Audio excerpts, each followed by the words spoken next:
Last year's World Rally champion Colin McRae has had a mixed year. Despite 2 victories, Tommy Mäkinen took this year's title with 5 wins, while Ford had tasted victory just the once. The FIA World Rally Championship visits some pretty exotic locations, yet the 9th and final round, the Rally Catalunya in northern Spain, was based in a town familiar to thousands of British holidaymakers, Lloret de Mar.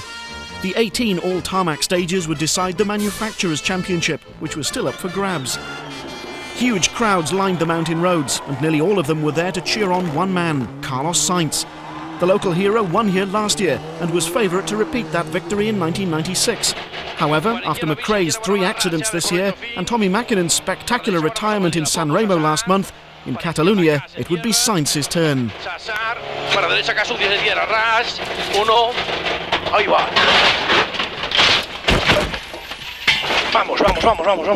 Although the roll on only the 2nd stage didn't look particularly serious, the engine was damaged and retirement was the only option. Bruno Thierry was then left flying the Ford flag. Lewis Moyer, on the right-hand side, slows Bruno down, hoping that his teammate doesn't make the same mistake, although Sainz's retirement had already meant the end of the team's title hopes.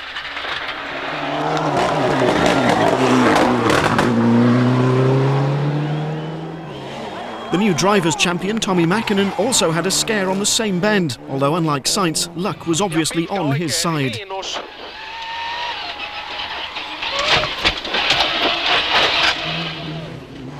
The second Mitsubishi Lancer was in the hands of Richard Burns. Another Brit led the 3-car Subaru team, the ever-spectacular Colin McRae.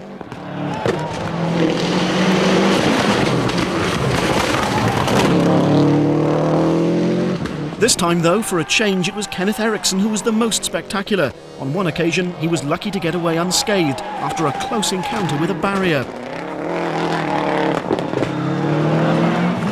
Piero Liati was playing his usual backup role, although with his tarmac experience, it was no surprise that he was leading the rally after the 2nd stage. In Italy, the star of the final day had been Belgium's Freddy Loix. He snatched 4th place from Eriksson on the very last stage a month ago and began this rally in pretty much the same way. With Sainz out, Oriol Gomez was now the leading Spaniard in 5th place in his Renault Megane. The Formula 2 World Championship was led by Seat. Their 3-car team was almost reduced to 2 when Jesus Puras tried a little too hard. Catalunya also saw the world's press getting their first glimpse at 2 of next year's cars. All the glitz and razzmatazz Subaru could muster heralded the launch of their World Rally car, a 2-door evolution of the Impreza.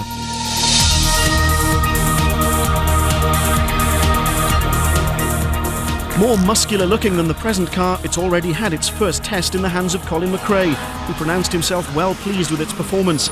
A winter of testing and development lies ahead before the car makes its competitive debut in Monte Carlo in January.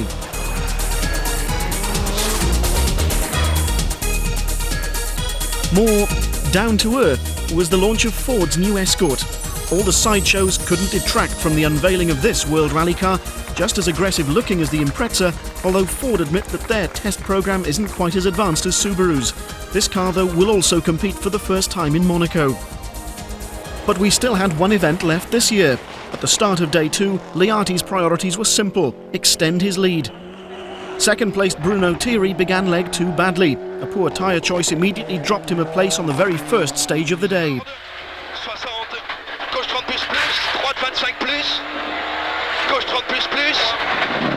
Thierry's problem meant that Loix was now 2nd.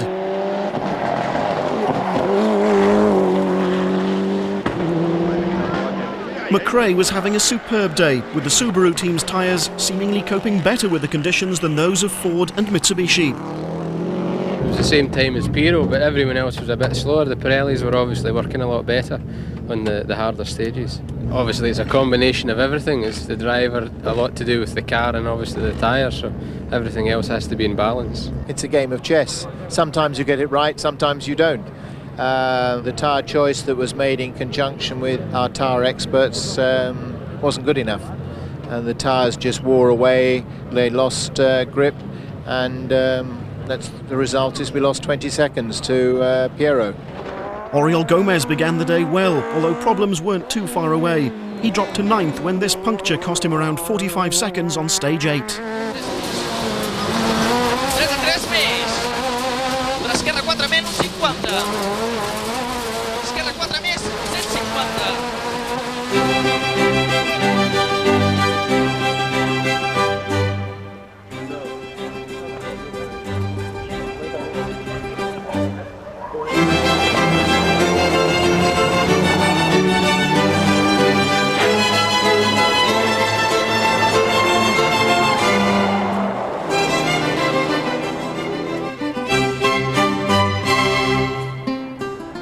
Richard Burns in the Mitsubishi was enjoying a steady run, although by the afternoon he was over 2 minutes adrift of Liati, the rally leader, and a minute down on his teammate Mäkinen. Transmission problems right at the end of the day dropped him out of the top 10. More tyre troubles, this time for Loix, dropped him to 4th, but at the end of the day it was still Liati's Subaru which led, this time from his teammate McRae.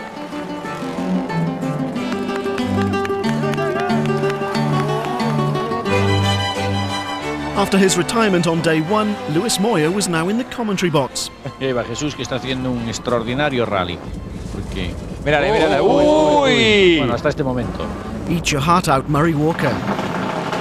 The third and final day consisted of just 5 stages. With only 3 seconds splitting the Subarus, Liati and co-driver Fabrizio Pons launched themselves into the first of those stages. Such a slim lead meant any driving error, any mechanical problem, no matter how small, would cost them dearly. 2 minutes later, the ever-cool McRae, partnered for the last time by Derek Ringer, left the start line to begin their challenge for the lead. Identical cars on identical road surfaces. Unlike gravel, tarmac neither favours nor penalises the crew running first on the road. Stage 14, though, merely added to the drama. Both set exactly the same time. Behind them, 4th-placed Freddie Loix was the first to have problems. I don't know. Now the last stage, the last 5-7 Ks, the car was still running on 3 cylinders. I don't know exactly the problem, but we lose a lot of time. Like Loix, Bruno Thierry would have a troubled day. Perhaps the unluckiest driver in the World Championship, Thierry had once again hit problems.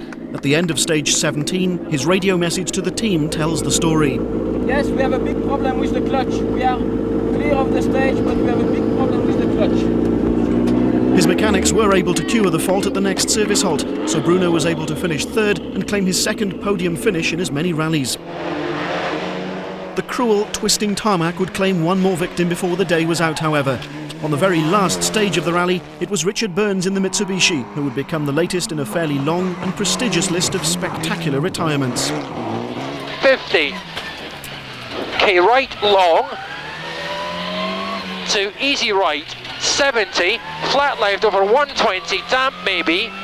To right max and left 100. Slow flat right in sand. To flat left 60. Jesus. Burns and his co-driver Robert Reed left the road at 100 miles an hour, but both walked away unscathed, testament to the strength and safety of a modern rally car. On stage 17, McRae caught and passed Liati. It was now all down to the final 36 kilometres. The last stage is quite difficult. It was very long, quite bumpy and slippy, so we'll wait and see, but it's better to be 5 in front than 5 behind. The drivers know the situation. The drivers were told this morning, it's up to you. You make your own decisions. You drive tactically. Piero will drive more cautiously maybe. Colin maybe makes a small mistake. But you can't take it away from them. Piero wants to win his first World Championship rally. Colin wants to be runner-up in the World Drivers' title. Who am I to stop that? With the championship safe, whatever happened, the gloves were off. This was now the classic and simplest of all sporting contests, man against man. Everything else was equal. The cars were the same, the tyres were the same, the conditions were the same. The only difference was the drivers. Liati set off first, needing to take a second off McRae every 6 kilometres. Destra 3 e sinistra 4 più. Okay. Liati reached the end of stage 18 and all eyes were on the clock. 22:56. My time. I don't know. It's very slippery. It's the humid. I don't know.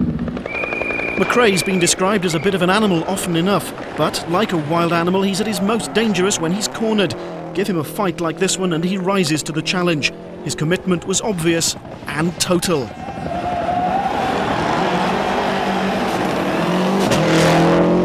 Tightens long, 50, 4 right plus, line and 5 left plus, 50, to stop. Okay. The clock stopped at 22:54, 2 seconds quicker than Liati, giving McRae victory by a total of 7 seconds. Congratulations, after such a mixed year, you must be delighted to have won the last two. Yeah, it's a great way to finish off. Good start for next year. David? Yes? So you must be pleased would be an understatement. Well, yes, you know, but to be part of such a drama as this is what all World Championship rallying should be about. Right to the wire, decided over a handful of seconds on the last stage. I think it's proved the competitiveness of the series as it is today. It can only get better next year. Congratulations from David Richards then on winning both the Rally and the Manufacturers' Championship. For Derek Ringer, the handshake also signalled the end of his 10-year relationship with McRae. The final positions, that 7-second margin giving McRae one of the closest victories of the year. Liati's second place equalled his best result of the year in Indonesia, while Thierry, Loix and Mäkinen rounded off the top 5. While Tommy Mäkinen had clinched the World Drivers' Championship back in Australia, McRae's victory here lifted him into the runner-up position in the table above Sainz. Ericsson and Liati ended the year in 4th and 5th places respectively. Subaru's 1-2 gave them the manufacturer's title, but the size of their win surprised many, 79 points.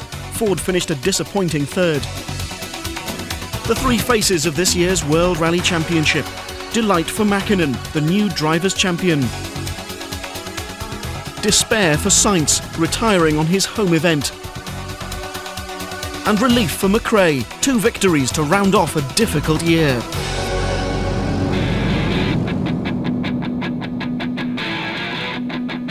Next week, a tragedy of biblical proportions. Jeremy spends a whole day without a car. Andy Willman joins the Beatles at their annual bash in Stratford. And John Bentley examines the proposition that diesels can be fun.